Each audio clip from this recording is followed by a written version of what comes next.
अध्यक्ष महोदय, आज पूरे देश में लोग महंगाई की वजह से बहुत ज़्यादा परेशान हैं, बहुत ज़्यादा परेशान हैं। लोगों के घर के खर्चे नहीं चल रहे।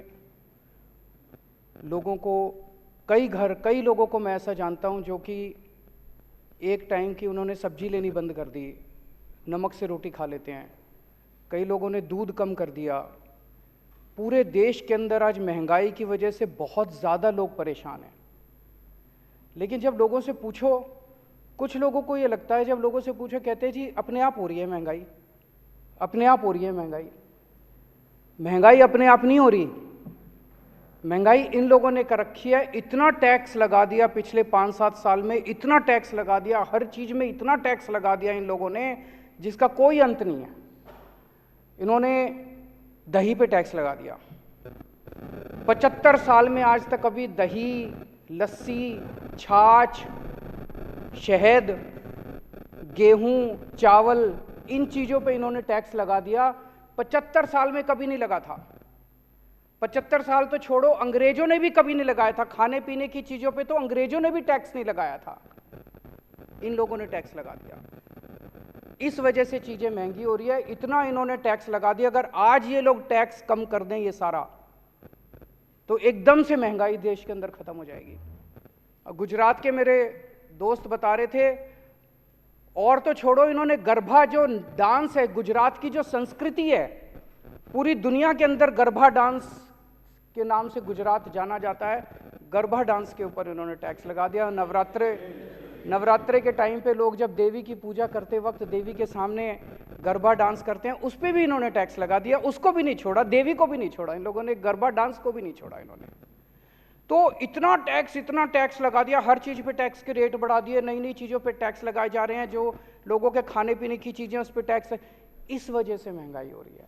जो जनता को गलत फहमी है कि हमारी महंगाई अपने आप हो रही है, अपने आप नहीं हो रही। इन लोगों ने अनाप शनाप टैक्स लगाया, इस वजह से महंगाई हो रही है। एक प्रश्न ये उठता है कि इतना टैक्स लगा दिया तो लाखों करोड़ों अरब खरब रुपए इनके पास आ रहे हैं, खरबों रुपए, अरबों रुपए, ये पैसा जा कहां रहा है? ये सोचने की बात है। इनके कुछ चंद अरबपति दोस्त हैं। उन अरबपति दोस्तों ने, वो अरबपति नहीं खरबपति दोस्त हैं इनके, उन्होंने बैंकों से कर्जे लिए। किसी ने 7,000 करोड़ रुपए का कर्जा लिया, किसी ने 10,000 करोड़ का कर्जा लिया, किसी ने 15,000 करोड़ का कर्जा लिया, किसी ने 5,000 करोड़ का कर्जा लिया। इन्होंने कर्जे लिए बैंकों से, इनके दोस्तों ने। कर्जे लेने के बाद इनकी दोस्तों की नीयत खराब हो गई। उन्होंने सोचा कुछ भी कर करा के अब ये कर्जे रफा दफा कराओ ताकि देने ना पड़े। ऐसा नहीं कि इनके पास पैसे नहीं है देने को, कर्जा वापस करने के लिए इनके पास पैसे हैं, इनके पास संपत्ति है, अभी भी अरबपति खरबपति हैं ये सारे। लेकिन इनकी नीयत खराब हो गई। इन्होंने जाके इनको बोला, सारे अरबपति दोस्तों ने इनके, कि हमारे बैंकों के कर्जे माफ करा दो। और इन्होंने एक एक करके बैंकों के कर्जे माफ कराने, इनके सबके दोस्तों के बैंकों के कर्जे माफ कर दिए इन्होंने। ये मैं नहीं कह रहा। अभी थोड़े दिन पहले जब संसद का सत्र खत्म हुआ, संसद के अंदर केंद्र सरकार ने खुद ये बयान दिया है कि पिछले 5 साल में हमने अरबपतियों के 10 लाख करोड़ रुपए के कर्जे माफ करे हैं। 10 लाख करोड़ रुपए, 10 लाख करोड़ रुपए के कर्जे। किसी के 7,000 करोड़ माफ कर दिए, किसी के 10,000 करोड़ माफ कर दिए, किसी के 15,000 करोड़ माफ कर दिए। किसान दर दर की ठोकरें खा रहे हैं। एक किसान ने, बेचारे ने 50,000 रुपए का कर्जा ले रखा है, उसकी जमीन कुर्की कर देते हैं ये, उसका कर्जा माफ नहीं करते।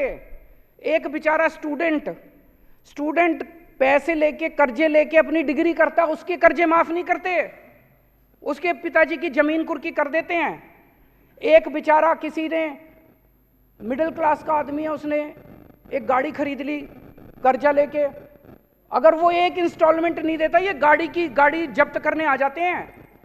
अगर एक मिडिल क्लास वाले ने घर खरीद लिया, लोन लेके, अगर वो एक इंस्टॉलमेंट नहीं देता, उसका घर जब्त कर लेते हैं। उनको नहीं छोड़ते, बेचारे मिडिल क्लास वाले को नहीं छोड़ते, स्टूडेंट को नहीं छोड़ते, किसान को नहीं छोड़ते। इन्होंने अपने दोस्तों के, अरबपति खरबपति दोस्तों के 10 लाख करोड़ रुपए के कर्जे माफ कर दिए। क्या होता है इनके यहां? कोई एक दोस्त आया, बोला जी मेरे 5,000 करोड़ रुपए माफ़ कर दो। ये मंत्री को बुलाते हैं, हाँ भाई दही पे टैक्स लगा दे। फिर दही पे जितना टैक्स आता है उससे एक दोस्त के कर्जे माफ़। फिर दूसरा दोस्त आता है, मेरे जी 10,000 करोड़ रुपए माफ़ कर दो। फिर कहते हैं हाँ भाई छाछ पे टैक्स लगा दे। फिर वो छाछ से जितना पैसा आता है उससे दूसरे दोस्त के कर्जे माफ़। ये ठीक है क्या? ये तो बिल्कुल गलत है। आज अगर ये लोग अपने दोस्तों के कर्जे जितने माफ़ करें वो रिकवर कर लें, इस देश से महंगाई दूर हो सकती है। एक अंग्रेज थे, अंग्रेज हमारे देश से, आपने पिक्चरें देखी होगी, वो कौन सी वाली थी, लगान, और भी इस तरह की कई पिक्चरें आई जिसमें मार मार के, कोड़े मार मार के लगान ले रहे हैं लोगों से। वो लगान लेते थे, अत्याचार करते थे, और वो लगान लेके, टैक्स लेके हमारे देश पे खर्च नहीं करते थे, वो सारा पैसा इंग्लैंड ले जाते थे। और अब उनके बाद ये अंग्रेज आए हैं, ये भी खूब खून चूस रहे हैं जनता का, खूब टैक्स ले रहे हैं, हर चीज पे टैक्स ले रहे हैं। वो टैक्स आपके ऊपर खर्च नहीं कर रहे, आपके स्कूल नहीं बना रहे, आपके बच्चों के लिए, आपके लिए अस्पताल नहीं बना रहे, आपके लिए बिजली नहीं कर रहे, आपके लिए सड़कें नहीं बना रहे। आपसे टैक्स ले लेके ये सारा पैसा अपने अरबपति दोस्तों के जेब में डाल रहे हैं। इसलिए महंगाई हो रही है कि मैं देश की जनता से पूछना चाहता हूं, क्या हम ये बर्दाश्त करते रहेंगे? पेट्रोल और डीजल क्यों महंगा हो रहा है? कभी सोचा हमने? रोज पूरी दुनिया में हम देखते हैं, पूरी दुनिया में तेल के दाम गिरते हैं और हमारे देश में दाम बढ़ते हैं। ऐसा कैसे हो सकता है? पूरी दुनिया में कितने ऐसे देश हैं जहां पे भारत से कहीं ज्यादा सस्ता पेट्रोल डीजल मिल रहा है, हमारे यहां महंगा क्यों मिल रहा है? पेट्रोल और डीजल पे अनाप शनाप टैक्स लगा रखा है इन लोगों ने, इतना टैक्स लगा रखा है। ये पैसा कहां जाता है? ये पैसा जाता है ऑपरेशन लोटस पे। ये क्या है ऑपरेशन लोटस? ऑपरेशन लोटस है, अलग अलग राज्यों के अंदर ये लोग एमएलएज को डरा के, एमएलएज को खरीद के, और उससे ये लोग सरकारें गिराते हैं और अपनी सरकार बनाते हैं। खूब पैसा देते हैं। दिल्ली के अंदर तो हम बर्दाश्त कर चुके हैं, दिल्ली के अंदर तो हम खुद भुक्तभोगी हैं। अभी पिछले दिनों इन्होंने हमारे एमएलएज को 20-20 करोड़ रुपए के अंदर हमारे एमएलएज को इन्होंने खरीदने की कोशिश की। कम से कम 12 एमएलएज ने आके मेरे को बताया कि 20-20 करोड़ रुपए कह रहे हैं, 20-20 करोड़ रुपए ले लो और आम आदमी छोड़ दो और बीजेपी में आ जाओ। और इनका टारगेट था 40 एमएलएज लेने का। 800 करोड़ रुपए इन्होंने रख रखे थे दिल्ली की सरकार गिराने के लिए। ये ऑपरेशन लोटस है। लेकिन दिल्ली के ये सारे एमएलएज ईमानदार हैं, इनको पैसे का लालच नहीं है, इसलिए कोई नहीं बिका। दिल्ली में इनका ऑपरेशन लोटस इनका फेल हो गया। लेकिन इन्होंने महाराष्ट्र की सरकार गिरा दी, इन्होंने मध्य प्रदेश की सरकार गिरा दी, इन्होंने कर्नाटक की सरकार गिरा दी, इन्होंने मेघालय की सरकार गिरा दी, इन्होंने गोवा की सरकार गिरा दी, मणिपुर की, अरुणाचल प्रदेश की, बिहार की, असम की सरकार गिरा दी, और वे कुछ दिन में झारखंड की सरकार गिराने वाले हैं। कैसे गिराई ये सरकारें?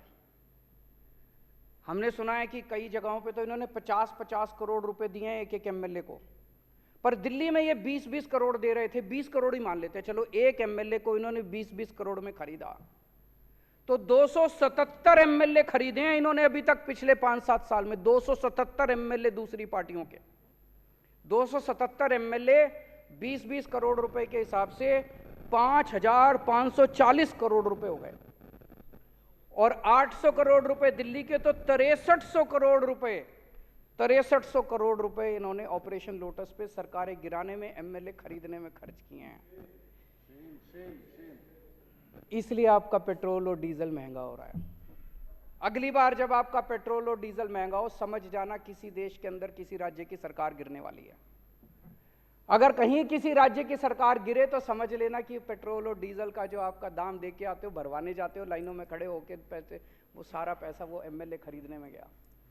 जहां भी सरकार, अब झारखंड की सरकार गिरेगी, देख लेना आने वाले अगले 15-20 दिन के अंदर पेट्रोल और डीजल के दाम ना बढ़ जाए तो। और वो दाम बढ़ेंगे किस लिए?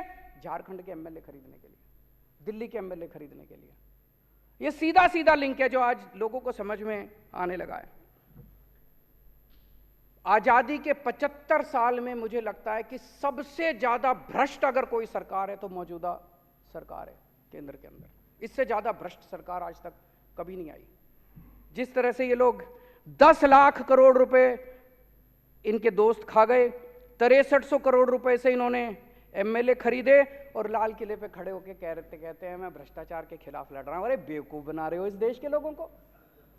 मैं भ्रष्टाचार के खिलाफ लड़ रहा हूं। अरे कौन मानेगा भ्रष्टाचार के खिलाफ? पूरे सरेआम बाजार के ऊपर, बाजार में तुम एमएलए खरीदते फिर रहे हो और कह रहे हो मैं भ्रष्टाचार के खिलाफ लड़ रहा हूं।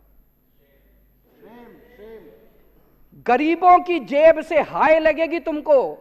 एक गरीब के बच्चे का दूध काट के तुम अपने एमएलए खरीदते हो। एक गरीब के बच्चे की रोटी काट के उसकी गेहूं के ऊपर, उसके आटे के ऊपर टैक्स लगा दिया, उससे तुम अपने अरबपति दोस्तों के खजाने भरते हो। हाय लगेगी तुम्हें गरीबों की। अगर आज ये एमएलए खरीदना बंद कर दें, आज ये अरबपति दोस्तों के कर्ज करना माफ कर दें, मैं दावे के साथ कहता हूं देश से महंगाई खत्म ना हो जाए तो देश से तुरंत महंगाई खत्म हो जाएगी।